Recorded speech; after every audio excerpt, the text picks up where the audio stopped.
Good afternoon, everybody. Today we are going to start with transfer of property.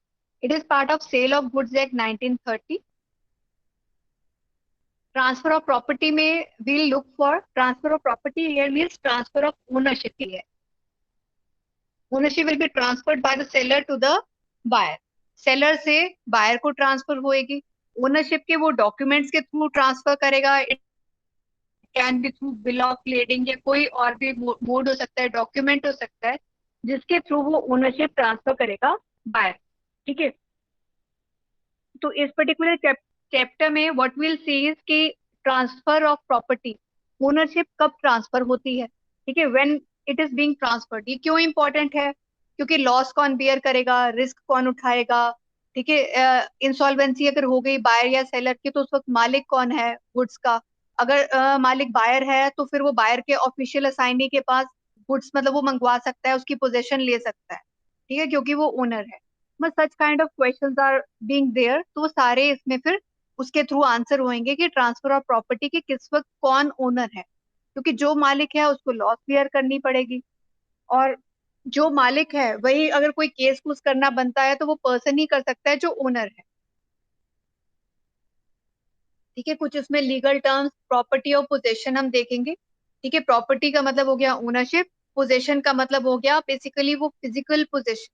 ठीक है, delivery से related हो गया वो पॉइंट. ओके, और इसमें ये टर्म आएगी nemo dat for non habet. इसका बेसिकली मतलब है कि no one can pass a better title than he और शी हिमसेल्फ हैज. कि इसका मतलब कि जो ओनर है वो एक बेटर टाइटल दूसरे पर्सन को पास ऑन कर सकता है, पर जो मालिक ही नहीं है वो बेटर टाइटल दूसरे पर्सन को नहीं ट्रांसफर कर सकता. ठीक है, तो इस रूल का मीनिंग क्या है? बस इसमें कुछ एक्सेप्शंस भी हैं कि कुछ वो नॉन ओनर्स हैं वो फिर भी सेल कर सकते हैं, तो वो वाले हम सर्कमस्टेंसेस देखेंगे लास्ट में. Risk prima fascia passes with the property. अब जैसे ही ओनरशिप पास ऑन होएगी साथ के साथ ही जो ओनर होएगा वही रिस्क बियर करेगा, यही रूल रहता है बेसिकली. तो बेसिकली ये जनरल रूल हम देखेंगे और इसकी अगर कोई एक्सेप्शन है तो वो भी देखेंगे. On a certain goods, goods का बेसिकली हम डिस्कस कर चुके हैं. ऑन ए सर्टेन गुड्स कौन सी हुई से कि मतलब आपने चावल खरीदे हैं. ठीक है, 20 मन चावल खरीदे आपने. ठीक है, और जहाँ पे वो मतलब कि चावल रखे हुए हैं, राइस रखे हुए हैं, वहां कितना ढेर लगा हुआ है? वहां 50 मन का रखा हुआ है. तो जब तक आपके 20 मन अलग नहीं कर दिए जाते, ठीक है, सेपरेट नहीं कर दिए जाते, तब तक वो जो राइस है या वो गुड है वो क्या रहेगी? अनएसर्टेन. ठीक है, एसर्टेन का वही मीनिंग है कि आपने उसको सेपरेट कर रहे हो. ठीक है, उन गुड्स को, और प्लस आप उन्हें ऐसे बोरियों में डालना है वट एवर कि वो सब में आप पैक कर रहे हो तो वो एसर्टेन हो जाएंगे. स्पेसिफिक गुड्स कौन सी हैं? जो हमने इसे हमने किया था कि स्पेसिफिक और एसर्टेन में बेसिकली डिफरेंस क्या है? स्पेसिफिक गुड्स वो हैं जो at the time of contract of sale ही डिटर्मिन कर ली जाती है. ठीक है, और certain goods कौन सी हैं which are being determined or you can say determined after the contract of sale has been entered. ठीक है, कि वो कॉन्ट्रैक्ट करने के बाद में तय की जाती हैं, डिसाइड की जाती हैं. एक इसमें हम CIF ये सब कॉन्ट्रैक्ट पढ़ेंगे, cost insurance freight, pre on board FOB and x ship contract. ठीक है, कि जैसे गुड्स की डिलीवरी देते हैं तो उसमें वो मतलब कि सेलर जब डिलीवरी देगा तो वो अपनी वो प्राइस के अंदर क्या चीज इंक्लूड होएगी? उसका cost insurance of freight.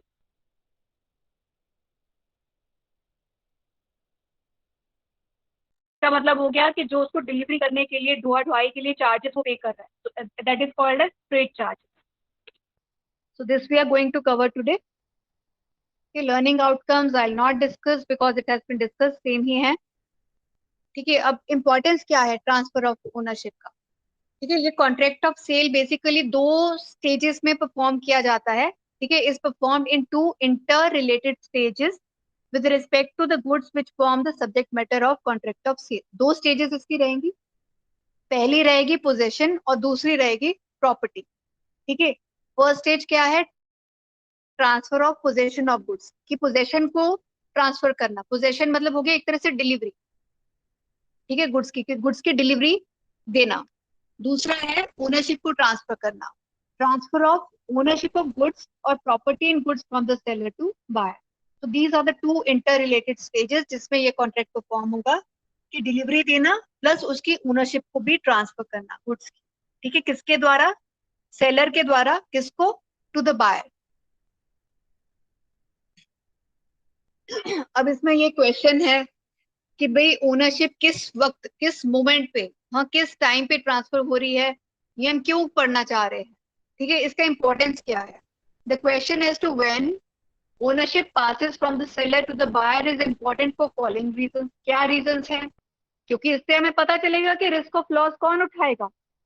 Okay, तो फर्स्ट इज कि रिस्क ऑफ लॉस कौन उठाएगा, हमें ये पता चलेगा क्योंकि जो मालिक है वही उठाएगा, ठीक है, और जो मालिक है वही केस दर्ज कर सकता है अगर कुछ होता है गुड्स को, ठीक है, या पेमेंट नहीं करता बायर एक्सेट्रा, ठीक है, तो ओनली ओनर कैन स्यू। तो जो मालिक है वही उन गुड्स की प्रोटेक्शन से रिलेटेड, सेफ्टी या लॉस से रिलेटेड केस दर्ज कर सकता है। तीसरा है इंसॉल्वेंसी ऑफ बायर और सेलर, ठीक है, इंसॉल्वेंसी ऑफ बायर, क्योंकि अगर बायर या सेलर में से कोई इंसॉल्वेंट हुआ तो उस पर्टिकुलर मोमेंट पे उन गुड्स का ओनर कौन था, ठीक है, अगर बायर इंसॉल्वेंट हुआ है तो क्या बायर उस मोमेंट पे ओनर था, अगर तो बायर ओनर था तो उसके बिहाफ पे उसका ऑफिशियल रिसीवर या असाइनी गुड्स को अपनी पोजीशन में ले सकता है, बट अगर वो ओनर था ही नहीं बायर तो फिर वो पोजीशन में नहीं ले सकता, ठीक है, तो ये क्वेश्चंस डिसाइड होंगे इसमें।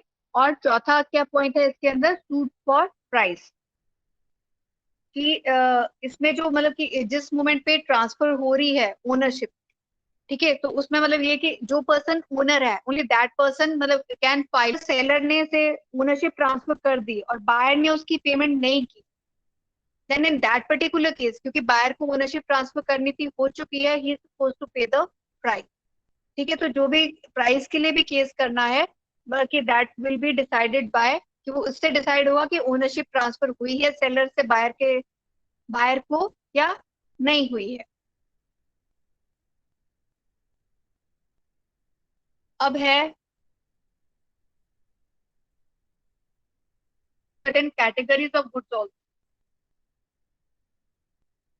ठीक है, गुड्स की क्या कैटेगरीज हैं, ठीक है, अनएसर्टेन गुड्स हैं और एसर्टेन गुड्स, बेसिकली जो हम एग्जिस्टिंग गुड्स हमने जो की थी, ठीक है, एग्जिस्टिंग गुड्स की तीन वेराइटीज की थी ना, अनएसर्टेन, एसर्टेन और स्पेसिफिक, ठीक है, अनएसर्टेन गुड्स हैं सेक्शन 18 में, जब तक अनएसर्टेन गुड्स को एसर्टेन नहीं कर दिया जाता, ठीक है, तब तक उसमें प्रॉपर्टी पास ऑन नहीं होगी, ठीक है, आप एग्जाम्पल एक लो कि एक जगह मंडी में आपने गेहूं खरीदा, ठीक है, गेहूं आपने से खरीदा आपने 400 क्विंटल खरीदा आपने, ठीक है, तो और उधर पे ढेर लगे, ढेर जो लगा हुआ है उसका ऐसे कहो कि 500 क्विंटल 600 क्विंटल का ढेर पड़ा हुआ था, उसमें से 400 क्विंटल आपने खरीद लिया, तो जब तक सेलर 400 क्विंटल्स को सेपरेट नहीं कर देता तब तक वो क्या रहेगा, अनसर्टेन रहेंगी गुड्स, और जब तक वो अनसर्टेन रहेगी तब तक प्रॉपर्टी पास ऑन नहीं होगी, यानी कि आपने खरीद भी लिया पर तब भी आप मालिक नहीं बने,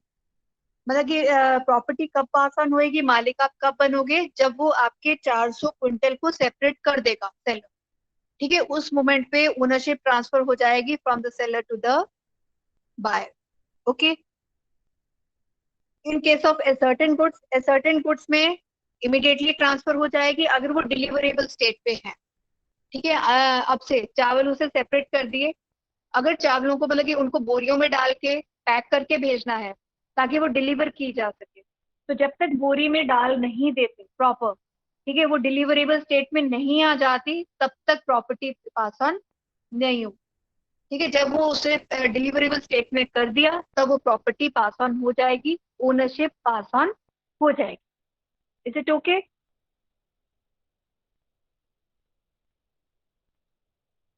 ठीक है, इसी में आगे है rule regarding passing of property, specific goods in deliverable state. अब हम स्पेसिफिक गुड्स की बात कर रहे हैं, स्पेसिफिक गुड्स हैं और वो डिलीवरेबल स्टेट में है, यानी कि उनको डिलीवर किया जा सकता है। आपने एक आप से मतलब मार्केट में गए, आपने एक पर्टिकुलर टीवी सेट उसके कई मॉडल थे, आपने एक पर्टिकुलर टीवी सेट के मॉडल्स में से एक पर्टिकुलर टीवी सेट को चूज करके सेपरेट कर दिया, वो स्पेसिफिक गुड हो गया। शॉप के ओनर ने उसको पैक करवाया, तो इसका मतलब है कि जैसे ही वो पैक करवा रहा है वो डिलीवरेबल स्टेट में आ गया, तो ओनरशिप ट्रांसफर हो गई फ्रॉम द बायर। ठीक है। सेकेंड पॉइंट है specific goods not in deliverable state. तो क्योंकि ये डिलीवरेबल स्टेट में नहीं है, तो यानी कि इसमें ओनरशिप कब पास ऑन होएगी, जब स्पेसिफिक गुड्स को डिलीवरेबल स्टेट में कन्वर्ट कर दिया जाएगा। यानी कि आपने ऐसे टीवी का मॉडल देखा, स्पेसिफिक चूज कर लिया, पर उसकी पैकिंग अभी रहती है। ठीक है, तो पैकिंग रहती है, वो specific goods not in deliverable state हुआ, तो जब उसकी पैकिंग वगैरह हो जाएगी तब वो डिलीवरेबल स्टेट हो जाएगा, और उस वक्त क्या होगा, प्रॉपर्टी पास ऑन हो जाएगी, यानी मालिक बायर बन जाएगा। समझ आ रहा है आप लोगों को? Are you able to listen to me? Yes ma'am.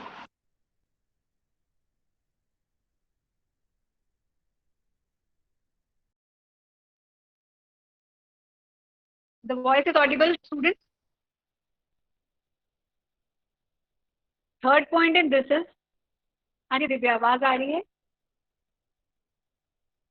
when property is to be third measured, point is जो व्हेन goods है, प्रॉपर्टी हैव टू बी, जो गुड्स Yes, है ma'am. उनको मेजर करना पड़ेगा, उनकी कोई टेस्टिंग करनी पड़ेगी। ठीक है, तो इसमें प्रॉपर्टी कब पास ऑन होएगी, इसमें प्रॉपर्टी तब पास ऑन होएगी जब उन गुड्स को नाप लिया जाएगा। ठीक है, जब उनकी टेस्टिंग कंप्लीट हो जाएगी। ठीक है, और उसके बाद फिर वो कहो कि डिलीवरेबल स्टेट में जब पहुंचा दोगे तब वो गुड्स क्या होंगे, ओनरशिप ट्रांसफर हो जाएगी। इज इट ओके कि चावल है 400 क्विंटल है, ठीक है, जब तक वो कहो कि 400 क्विंटल अगर नाप के अलग करने हैं अलग कर दिए, अगर उसकी क्वालिटी की कोई टेस्टिंग करानी है आपने, तो जब तक उसकी कोई जो पेंडिंग है लैब से टेस्टिंग होके नहीं आ जाती, तब तक वो प्रॉपर्टी पास ऑन नहीं होएगी टू द बायर।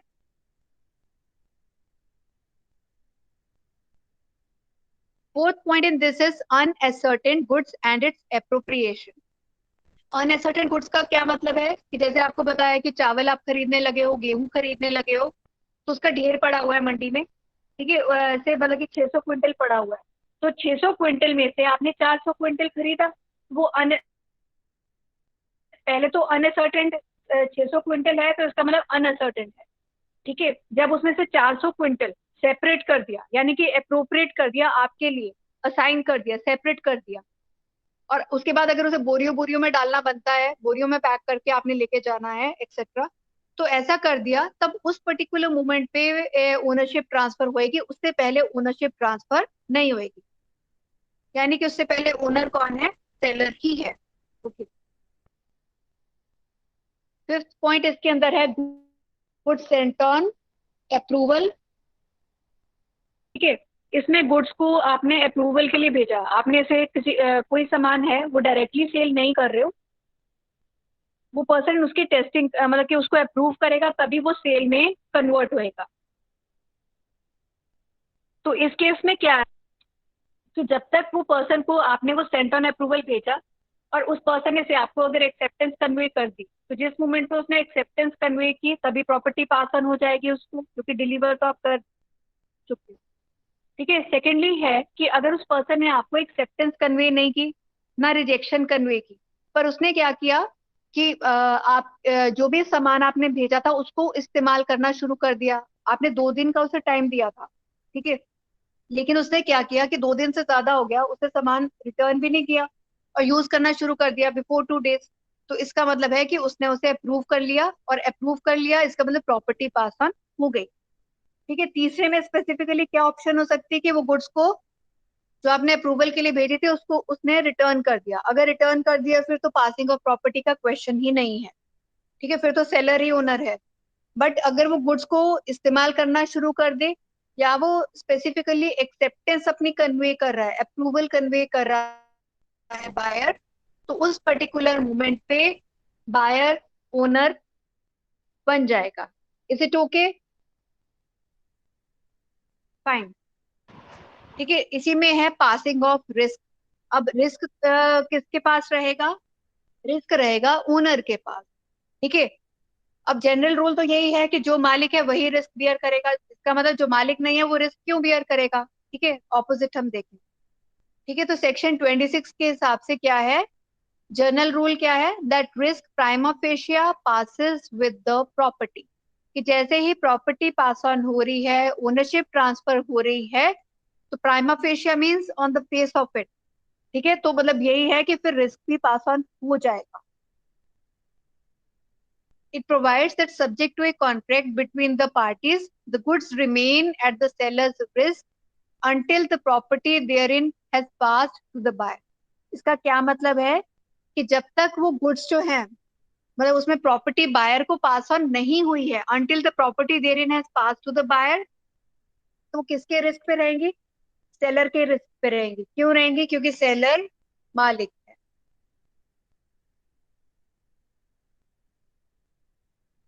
पर अगर प्रॉपर्टी पास ऑन कर दी गई है बायर को, यानी कि बायर ओनर बन गया है, तो उस केस में गुड्स किसके रिस्क पे होंगी, the goods will be at the buyers risk, चाहे उसे डिलीवरी दी गई है या नहीं दी गई है। ये इसलिए इंपॉर्टेंट नहीं है, बेसिकली क्या है कि डॉक्यूमेंट ऑफ टाइटल जो है, ओनरशिप का जो डॉक्यूमेंट है, उसके द्वारा बायर को मालिक बना दिया गया है, तो बायर को रिस्क बियर करना पड़ेगा। जो फिजिकल पोजेशन आपने दी है, डिलीवरी दी है या नहीं दी है, it is not important for ownership. So finally, what is there? Delivery of goods is immaterial. ठीक है, डिलीवरी ऑफ गुड्स इमेटीरियल है। ठीक है, बेसिकली ओनरशिप इज इंपॉर्टेंट हो गई है कि ओनर कौन है। अगर तो ओनर बायर बन गया है तो बायर के रिस्क पे हो गई गुड्स, अगर ओनर सेलर है तो सेलर के रिस्क पे होगी।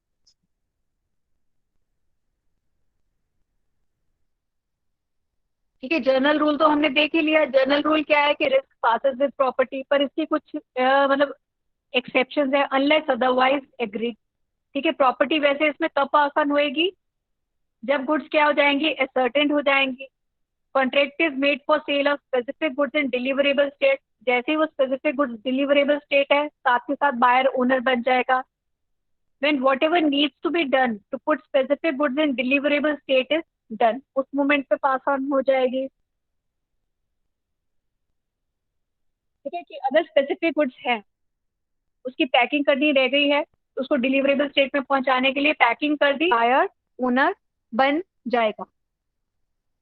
ठीक है, व्हेन सम फोर्थ पॉइंट है, when something that needs to be done to determine price of specific goods is done and buyer has notice of this particular thing। ठीक है, इसमें गुड्स की क्या है, प्राइस डिटरमिन करनी है स्पेसिफिक गुड्स की, और बायर को ये नोटिस दिया हुआ है कि वो प्राइस आप डिटरमिन करोगे, यानी कि जब तक प्राइस डिटरमिन नहीं होती उस स्पेसिफिक गुड्स की, तब तक वो ओनर उसका कौन है, सेलर है। जब प्राइस डिटरमिन हो जाएगी तब ओनर कौन हो जाएगा, buyer. when goods are delivered on approval of sale or return basis। ठीक है, तो इस केस में हमने पीछे भी जैसे किया कि जब हम गुड्स अप्रूवल पे या सेल और रिटर्न पे बेच रहे हैं और बायर ने एक्सेप्टेंस अप्रूवल अपनी दे दी, तो वो ओनर बन गया, या बायर ने चुपचाप उसको इस्तेमाल करना शुरू कर दिया, इम्प्लाइडली एक्सेप्ट कर लिया, इसका मतलब तो उस मोमेंट पे ओनरशिप ट्रांसफर हो जाएगी।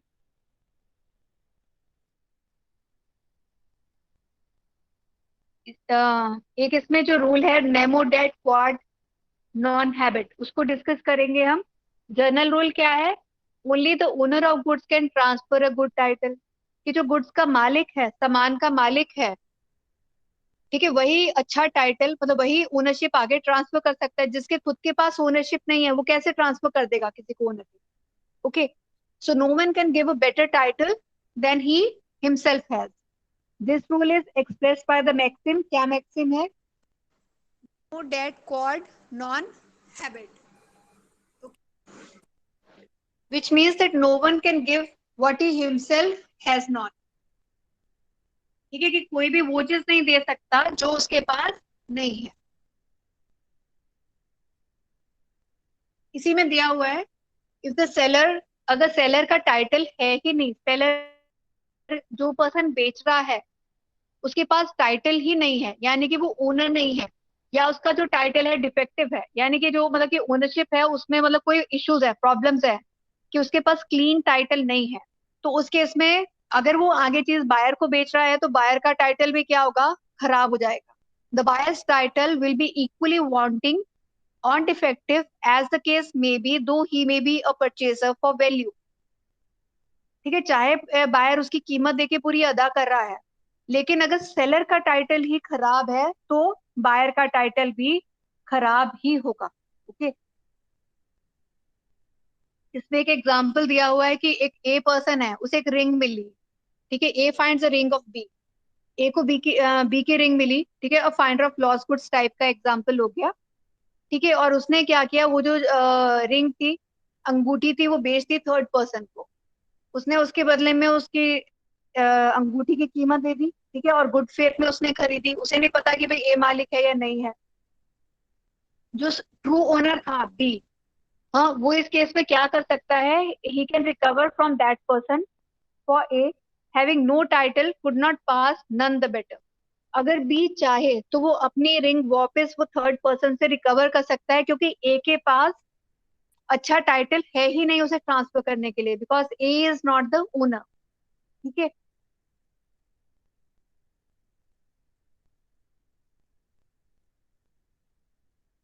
अब पासिंग ऑफ रिस्क के एक्सेप्शन हम करेंगे. ठीक है, दिस रूल ये जो है has no application with the parties have come to some agreement to the contract. ठीक है, अगर मतलब वैसे क्या होता है कि risk passes with the property, कि जैसे ही प्रॉपर्टी पास ऑन होएगी तो रिस्क भी होगा.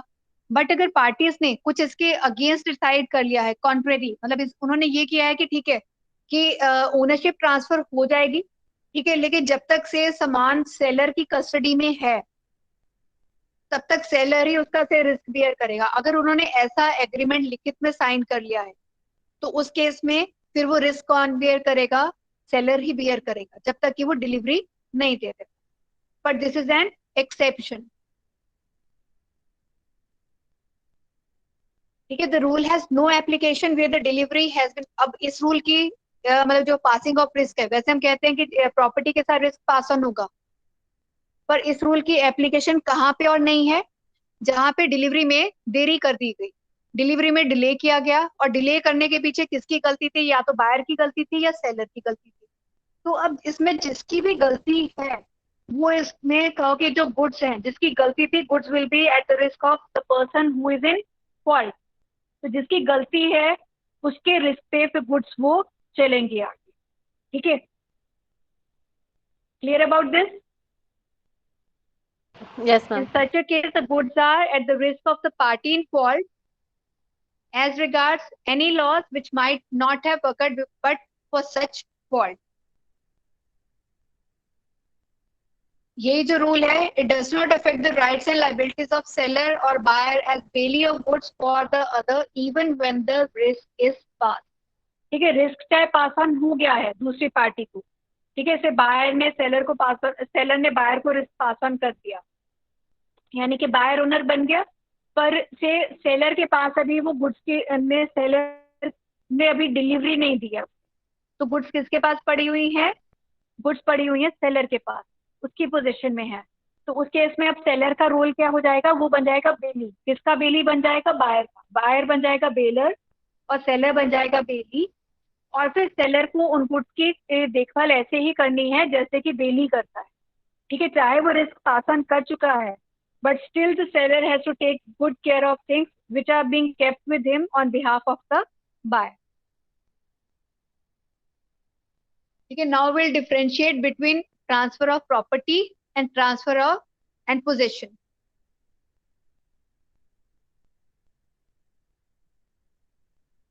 ठीक है, इसमें ट्रांसफर ऑफ प्रॉपर्टी में पहला पॉइंट क्या है, ट्रांसफर ऑफ प्रॉपर्टी का मतलब है ट्रांसफर ऑफ ओनरशिप, की ओनरशिप को, मलकियत को ट्रांसफर करना. लेकिन पोजेशन में क्या चीज ट्रांसफर हो रही है, डिलीवरी. ठीक है, transfer of position means property just passes. इसका मतलब है कि जो भी गुड्स हैं वो आप दूसरे पर्सन को दे रहे हो, यानी कि डिलीवरी दे रहे हो आप.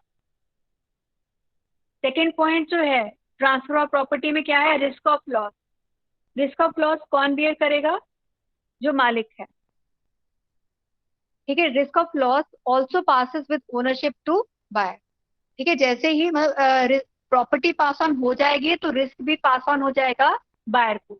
लेकिन अगर बायर को आपने पोजीशन दे दी है, डिलीवरी दे दी है, तो रिस्क पास ऑन तब तक नहीं होगा जब तक कि वो मालिक भी नहीं बन जाता। ठीक है, risk of loss remains with the seller. ठीक है, जब तक कि वो पास ऑन नहीं करेगा ownership to the buyer. Third point इधर है, where the goods are destroyed और damaged only the owner can sue. जहाँ पे गुड्स डैमेज हो जाएंगे, डिस्ट्रॉय हो जाएंगे, तो ट्रांसफर ऑफ प्रॉपर्टी के हिसाब से जो मालिक है वही केस दर्ज कर सकता है। लेकिन ट्रांसफर ऑफ पोजीशन के केस में क्या होगा, जिसके पोजीशन में गुड्स हैं और अगर वो गुड्स डिस्ट्रॉय होगी तो वो पर्सन केस नहीं कर सकता। केस कौन करेगा, जो मालिक है वही कर सकता है। Fourth point is the seller can sue for price only if the ownership of goods has been transferred to the buyer। Seller जो है उसके पास क्या राइट है ट्रांसफर ऑफ प्रॉपर्टी के केस में, कि वो ओनरशिप अब ट्रांसफर कर चुका है। तो अगर प्राइस के लिए कोई केस करना बनता है, बायर उसकी पेमेंट नहीं कर रहा है, तो सेलर क्या कर सकता है, प्राइस के लिए केस कर सकता है अगर उसने ओनरशिप ट्रांसफर कर दी है। यानी ओनरशिप ट्रांसफर करने के बाद कर सकता है, उससे पहले नहीं। But this is not the case in case of transfer of position. पर ट्रांसफर ऑफ पोजीशन में प्राइस के लिए ऐसे केस नहीं कर सकता, कि सिर्फ डिलीवरी देके सेलर पैसे नहीं मांग सकता, वो ओनरशिप को ट्रांसफर करने के बाद ही प्राइस के लिए केस कर सकता है। Is it okay? Yes ma'am. Next इसके अंदर आ रहे हैं CIF, FOB, एक्सशिप कॉन्ट्रैक्ट। CIF हमने किया था cost, insurance and freight. Seller जब सामान बेचेगा, ठीक है, तो वो उसकी कॉस्ट, इंश्योरेंस और फ्रेट वो सब इंक्लूड करेगा। ठीक है, the seller himself has to pay the cost of goods, insurance charges and the freight during transit to the buyer. ठीक है, जब वो ट्रांजिट मतलब भेज रहा है, ट्रांसफर कर रहा है, तो उस केस में क्या होगा, सेलर बियर करेगा जो गुड्स की कॉस्ट है, इंश्योरेंस का खर्चा है और फ्रेट, हाँ, भेजने का खर्चा। और जो प्राइस उनमें एग्री होगी, the price agreed to be paid between the parties to a contract of sale includes all these three.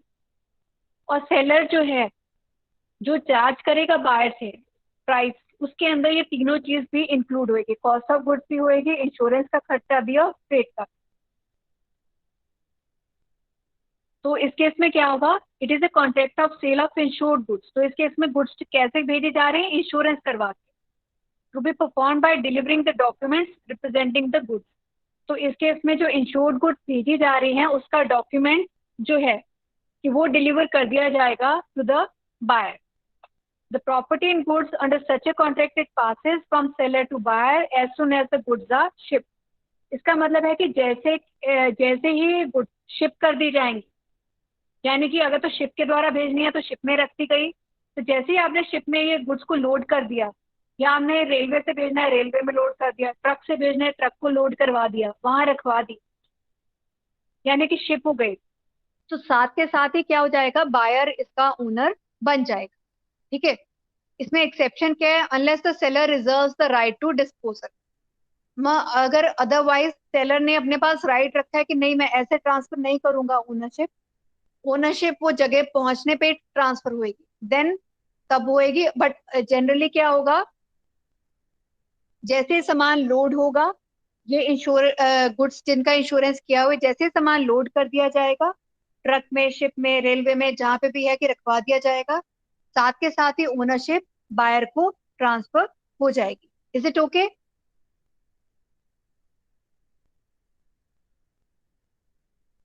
But the possession does not pass until the documents which represent the goods are handed over in exchange for a price। लेकिन इसमें possession वो कब तक नहीं देगा, ठीक है, until the documents which represent the goods are handed over in exchange for the price। ठीक है, वो documents मतलब इसके जो हैं वो कब तक हैंड ओवर नहीं करेगा सेलर, जब तक कि बायर उसकी कीमत नहीं पे कर देता। ठीक है, CIF कॉन्ट्रैक्ट्स कौन से जनरली कॉन्ट्रैक्ट्स होते हैं, इसमें होती हैं goods which are being sold by description. ठीक है, गुड्स को भी सेल करने का तरीका है सेल बाय सैंपल, आप सैंपल के द्वारा करते हो। ठीक है, सेल बाय डिस्क्रिप्शन में है कि आप डिस्क्राइब करोगे कि भाई लकड़ी की जो आर्म्स है वो ऐसी होनी चाहिए, ये होना चाहिए, वो होना चाहिए, इस पे ये चीज लगी होनी चाहिए, तो उसमें हम डिस्क्राइब कर रहे हैं। तो CIF के कॉन्ट्रैक्ट्स जनरली कैसे रहेंगे? Contract of sale by description. Next इसमें duties of seller and duties of buyer है। सेलर की क्या ड्यूटी है कि वो टाइमली कॉन्ट्रैक्ट को परफॉर्म करे, डिलीवरी दे, जहां पे बायर के साथ तय किया गया है वहां पे डिलीवरी की उसे मतलब कि वो दे, और डिलीवरी जब वो दे तो उसको एक मौका भी दे इंस्पेक्शन करने का बायर को। ठीक है, तो ये ड्यूटीज हैं सेलर की। बायर की ड्यूटी क्या है? बायर की ड्यूटी ये है कि जब सेलर उसको डिलीवरी दे रहा है तो वो डिलीवरी को एक्सेप्ट करे, डिलीवरी लेने में आनाकानी ना करे।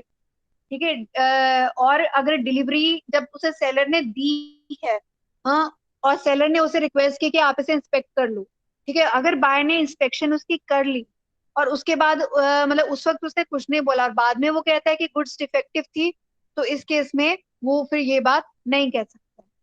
प्लस बायर को गुड्स डिलीवर की जा रही हैं तो बायर की ड्यूटी बनती है कि वो उसकी प्राइस की पेमेंट करे सेलर को।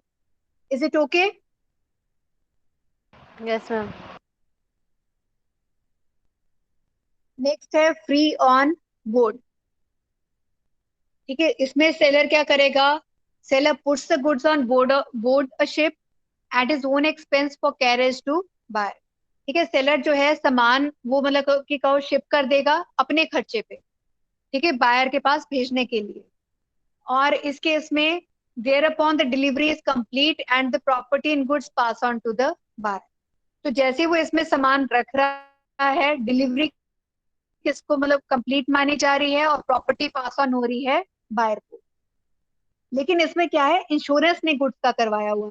ठीक है, फ्री ऑन बोर्ड में इंश्योरेंस नहीं करवाया सेलर ने। The seller doesn't insure the goods and the buyer has to do so if he likes. ठीक है, अगर बायर चाहता है तो वो इसका इंश्योरेंस करवा सकता है, बट CIF के केस में क्या है? सेलर इंश्योरेंस करवा के बेच रहा है। पेमेंट इसमें कैसे है ड्यू होगी? Payment in FOB contract becomes due on delivery of goods to the ship. जैसे ही सामान लोड कर दिया जाएगा शिप में, ट्रक में, तभी वो पेमेंट भी जो है वो ड्यू बन जाएगी, यानी बायर को उसी मोमेंट पे पेमेंट करनी है। एक्स शिप कॉन्ट्रैक्ट्स में देखें हम कैसा रहता है। इसमें एक्स शिप मतलब है कि शिप से उतार के, ठीक है, बेसिकली ये मतलब हो गया। The seller undertakes to give delivery to the buyer from a ship which has arrived at the port of delivery and has reached a place where it is usual for delivery of goods of the kind in question. Seller इसमें undertake कर रहा है, promise कर रहा है कि वो delivery buyer को देगा फ्रॉम अ शिप, ठीक है, जो कि पोर्ट पे पहुंच चुकी है। हाँ, और पोर्ट से वो आगे कहाँ पहुंच चुकी है, कौन से प्लेस पे पहुंच चुकी है? Which is usual for delivery of goods, जो उन्होंने नॉर्मली डिसाइड किया हुआ है, ठीक है, उन गुड्स के लिए। तो इस केस में क्या होगा? गुड्स जो हैं सेलर के रिस्क पे रहेंगी ड्यूरिंग द वॉयज, जब वो जर्नी है, बाय शिप ट्रेवल कर रही है या ट्रक, तो इस दौरान गुड्स किसके रिस्क पे जा रही हैं? सेलर के रिस्क पे जा रही हैं। और अगर सेलर चाहे तो इसका इंश्योरेंस करवा सकता है अपनी प्रोटेक्शन के लिए, ठीक है, क्योंकि अगर गुड्स को लॉस हुआ तो सेलर को ही बियर करना पड़ेगा। तो इसमें प्रॉपर्टी कब तक पास ऑन नहीं होगी बायर को? जब तक कि उसको डिलीवरी नहीं दे दी जाती पोर्ट के तक, ठीक है। The property in goods does not pass to the buyer until the goods are delivered to buyer at the port of delivery. ठीक है, इसमें बायर को जब तक डिलीवरी प्रॉपरली हैंड ओवर नहीं कर दी जाती तब तक वो ओनर नहीं बनेगा, यानी कि तब तक गुड्स किसके रिस्क पे हैं? सेलर के रिस्क पे। और उसके बाद किसके रिस्क पे हो जाएंगी? ओनर जब बायर बन जाएगा तो बायर के रिस्क पे। Is it okay?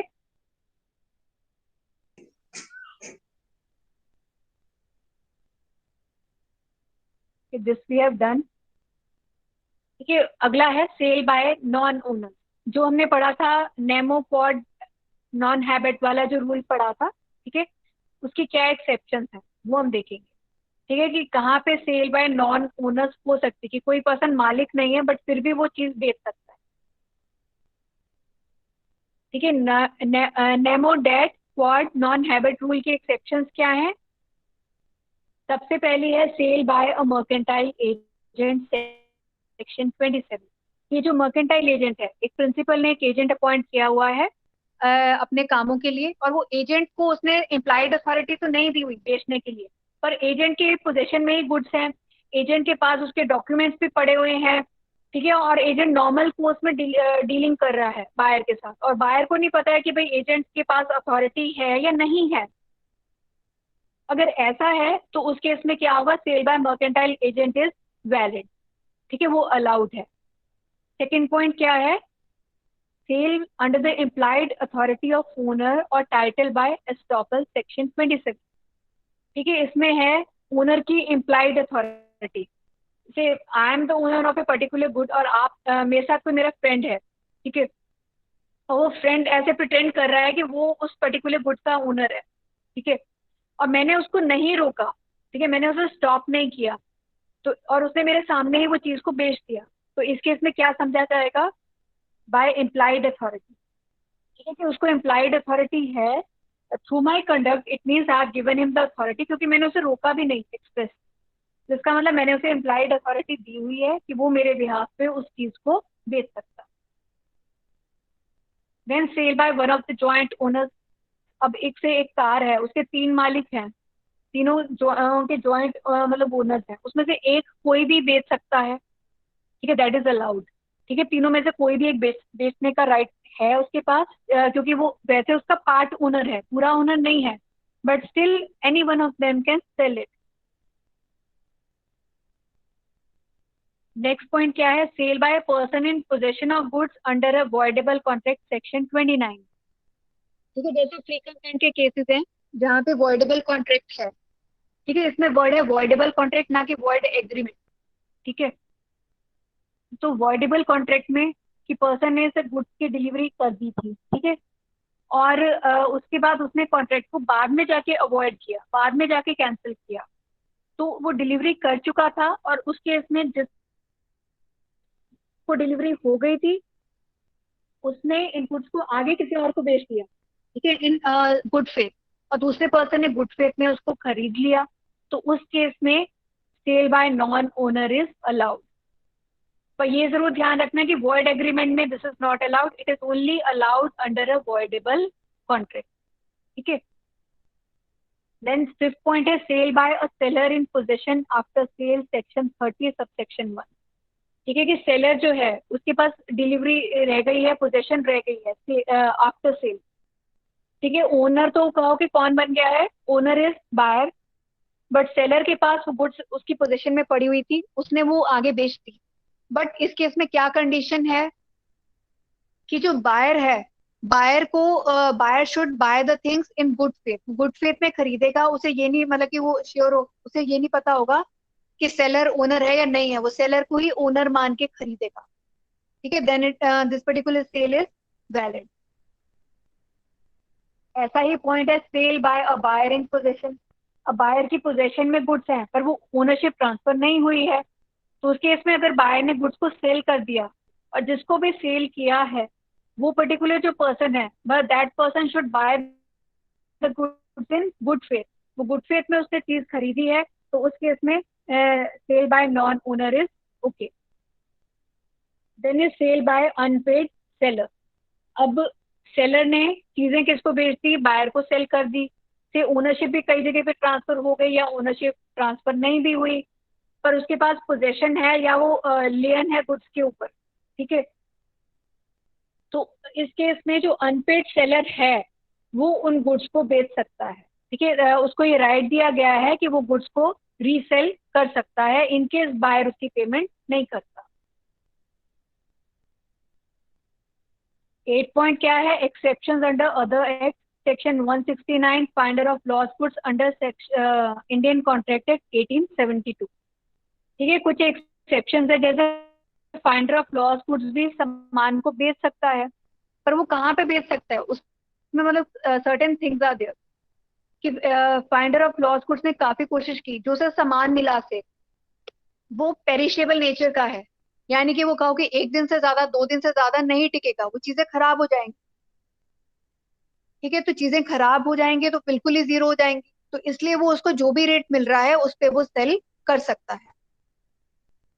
Next point इसके अंदर है sale in market overt, overt means open market, open market में जो भी सेल परचेज होती है उसमें यही समझा जाता है कि जो भी सेल कर रहा है वो ओनर है, whether that person is owner और नॉट, मतलब कि वो नहीं देखा जाता। अगर ओपन मार्केट में सेल हो रही है तो even non owners can sell it. So this was about transfer of property under Sale of Goods Act 1930. I hope you have understood this particular lecture. In case you have got any doubts, we'll clarify those. Okay, you can raise your queries and I'll clarify your queries. आपको समझ आ गया होगा कि possession का जो meaning है वो delivery से रिलेटेड है and property is related to ownership. ठीक है, और सारे आप इसमें समझ गए होंगे कि what we mean by CIF contract, ex ship contract and FOB contract.